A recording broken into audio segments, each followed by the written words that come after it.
देश विदेश की तमाम खबरों के साथ एक बार फिर हाजिर हैं। जीजीआरसी में मुन्नी दीदी का भव्य स्वागत। 52 शक्ति पीठों में से एक अंबाजी मंदिर से ठीक 2 घंटे की दूरी पर अहमदाबाद मार्ग पर स्थित गांव में बसा गोकुल गांव और विकसित शहर का नमूना जीजीआरसी है, यानी गुजरात ग्लोबल रिट्रीट सेंटर। सूरज की तीखी नजरों के बीच रंग बिरंगी छतरियों के साथ धवल वस्त्रों में गुजराती गरबे के स्वागत के साथ सैकड़ों लोगों की निगाहें एकटक उस शख्सियत की आगवानी को आतुर थी, जिनका काफिला धीरे धीरे जीजीआरसी में प्रवेश कर रहा था। हम बात कर रहे हैं ब्रह्मा कुमारी संस्थान की संयुक्त मुख्य प्रशासिका राजयोगिनी बीके मुन्नी दीदी की, जो काफी समय बाद गुजरात ग्लोबल रिट्रीट सेंटर पहुंची। जीजीआरसी की प्रभारी बीके नेहा, वरिष्ठ राजयोग शिक्षिका बीके अमर, कोऑर्डिनेटर बीके नंदा समेत वहां के भाई बहनों ने भावभीनी स्वागत किया। चूंकि रामनवमी का अवसर था, तो श्री राम और लक्ष्मण का परिवेश लिए कलाकार कहाँ पीछे रहते। स्वागत सत्कार की कड़ी में उन्होंने भी अपनी भूमिका निभाई। जीजीआरसी के सभागार में वहां के निवासी भाई बहनों को संबोधित करते हुए बीके मुन्नी ने कहा कि आत्मिक स्थिति का मजबूत होना ही माया पर विजय प्राप्त करने का प्रबल साधन है। नाम जैसा है इंद्रप्रस्थ, तो इंद्रप्रस्थ में फरिश्ते बसते हैं। ये जो स्थान है, इसके द्वारा बहुत सेवा होनी है, बहुत सारी नई आत्माएं निकलेगी और इसकी डिमांड इतनी बढ़ जाएगी जो सब सोचेंगे हम तो यहाँ ही रहें और तपस्या करें। इस अवसर पर मुन्नी दीदी के करकमलों से समर्पित भाई एवं बहनों के लिए नवनिर्मित एंजल हाउस एवं दादी प्रकाश मणि जी की याद में बनने वाले प्रकाश कुंज का भूमि पूजन किया गया। साथ ही 2 सेमिनार हॉल का भव्य उद्घाटन भी हुआ। आपको बता दें, जीजीआरसी एक ऐसा स्थान है जहां रहने वाले प्रत्येक व्यक्ति ज्ञान और राजयोग के अभ्यासी हैं। कार्यक्रम में मुख्यालय से राजयोग शिक्षिका BK Shalini, BK Prakash, BK Dev, BK Chetan, BK Srinivas, BK Nandini, BK Ishwar समेत कई बीके सदस्य मौजूद रहे। वर्ल्ड हेरिटेज डे पर विशेष आयोजन। वर्ल्ड हेरिटेज डे का मकसद देश में मौजूद सांस्कृतिक और प्राकृतिक स्थलों को संरक्षण प्रदान करना है, क्योंकि ये धरोहर ही आगे आने वाली पीढ़ियों को अतीत की मानव सभ्यता से जोड़ने का काम करती है। इसी विचार के साथ विश्व विरासत दिवस पर ब्रह्मा कुमारीज के भाई एवं बहनें भोपाल के भोजपुर पहुंचे, जहां प्राचीन शिवलिंग बना है।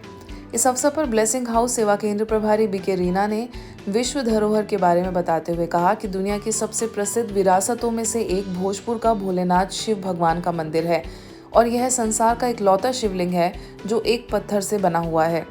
इस अवसर पर सभी बीके सदस्यों ने संगठित रूप से योगाभ्यास कर दृढ़ संकल्प लिया कि अपनी संस्कृति की रक्षा करेंगे, मंदिर के प्रांगण को स्वच्छ और साफ रखेंगे। इस कार्यक्रम में विशेष रूप से भारत माता की चैतन्य झांकी भी सजाई गई। वहीं भारत माता ने स्वयं भोजपुर मंदिर प्रांगण में उपस्थित जन समूह से विश्व की विरासत को सुरक्षित रखने का आह्वान किया।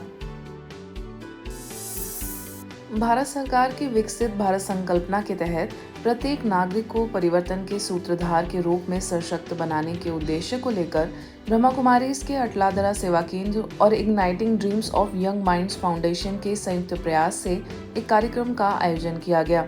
इसमें आध्यात्म एवं शैक्षणिक उत्कृष्टता के समागम के रूप में प्रिंसिपल कॉन्क्लेव भारत भूषण सम्मान कार्यक्रम रखा गया। इस अवसर पर IDYM के संस्थापक रविशंकर, CEO मिस दिनोल और स्थानीय प्रभारी बीके डॉक्टर अरुणा ने इस कार्यक्रम का उद्देश्य भारतीय जन समुदाय में बौद्धिक और आध्यात्मिक आत्मनिर्भरता का बीजारोपण करना बताया। तो हमने इतने स्टूडेंटों को तो पढ़ा दिया, लेकिन कोई भी बात उसके जीवन में आती है तो मेंटल हेल्थ नहीं होने की वजह से हम देखते हैं कि फिजिकल हेल्थ भी तकलीफ में आती है। तो हम दोनों का बैलेंस नहीं कर सकते। एजुकेशन भी दो और स्पिरिचुअल एजुकेशन भी दो, नैतिक मूल्य भी देना चाहिए हमें। तो दोनों का मेल हो जाएगा तो उसका जीवन क्या बन जाएगा? वो है विकसित भारत। क्या है? वो है विकसित भारत। वो भारत हमें बनाना है। उस भारत का नवनिर्माण करने के लिए हम सब आज यहाँ इकट्ठे हो गए। प्रिंसिपल कॉन्क्लेव में शिक्षा क्षेत्र के असाधारण ऐसे नेतृत्वकर्ताओं को सम्मानित किया गया जिन्होंने युवा प्रतिभागियों को प्रेरित करने और विश्व स्तर पर उत्कृष्टता की संस्कृति को विकसित करने के लिए खुद को समर्पित किया है। इस कार्यक्रम में 40 अनुभवी प्रिंसिपल्स को सम्मानित किया गया। कार्यक्रम में सांस्कृतिक प्रस्तुतियां भी आयोजित की गई, जहां विभिन्न स्कूलों और कॉलेजों के छात्रों ने अपनी प्रतिभा का प्रदर्शन दिया।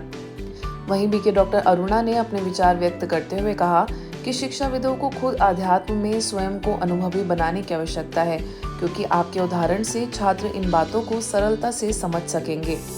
चैत्र नवरात्रि का आगमन शक्ति की भक्ति के पर्व के साथ साथ श्री राम जन्मोत्सव की भी स्मृति दिलाता है और भारतवर्ष में हर जगह शक्ति आराधना के साथ सारा वातावरण राममय हो जाता है।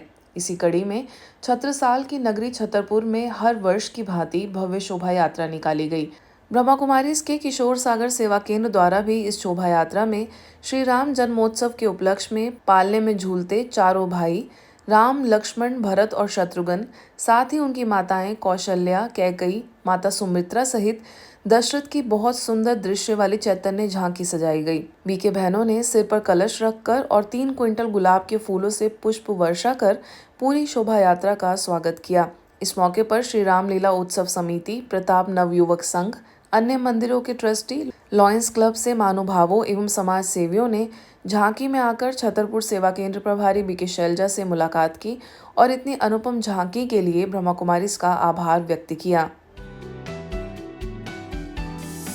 रामनवमी के उपलक्ष्य में मध्य प्रदेश के सतना शहर में भव्य अलौकिक शोभा यात्रा में ब्रह्मा कुमारीज भी शामिल हुए। स्थानीय सेवा केंद्र द्वारा उमंग उत्साह के साथ कलश पद यात्रा निकाली गई तथा महिला प्रमुख चांदनी श्रीवास्तव द्वारा कृष्णानगर की प्रभारी बीके रानी का माल्या अर्पण कर स्वागत सत्कार किया गया। इस कार्यक्रम में सभी धर्म संस्थाओं से संतजन उपस्थित रहे तथा हरी झंडी दिखाकर इस शोभा यात्रा का शुभारंभ किया। वहीं स्थानीय लोगों को ईश्वरीय संदेश एवं आध्यात्मिक पुस्तिका भी वितरित की गई। दिल्ली मोहन गार्डन स्थित Kamal institute of higher education and advance technologies के स्टूडेंट्स के लिए एक सेमिनार का आयोजन किया गया। Beyond the books cultivating inner peace through meditation विषय के तहत हुए इस सेमिनार में इंस्टीट्यूट के डायरेक्टर डॉक्टर अनुदीप अरोड़ा भी मौजूद रहे। इस सेमिनार में BBA, BCA, BCom, BA, BEd के 200 से अधिक विद्यार्थियों ने सेशन का लाभ लिया। इस अवसर पर बीके बहनों द्वारा अलग अलग गतिविधियां भी कराई गईं। आज के बुलेटिन में बस इतना ही। देश विदेश के अन्य खबरों के लिए देखते रहिए मधुबन न्यूज।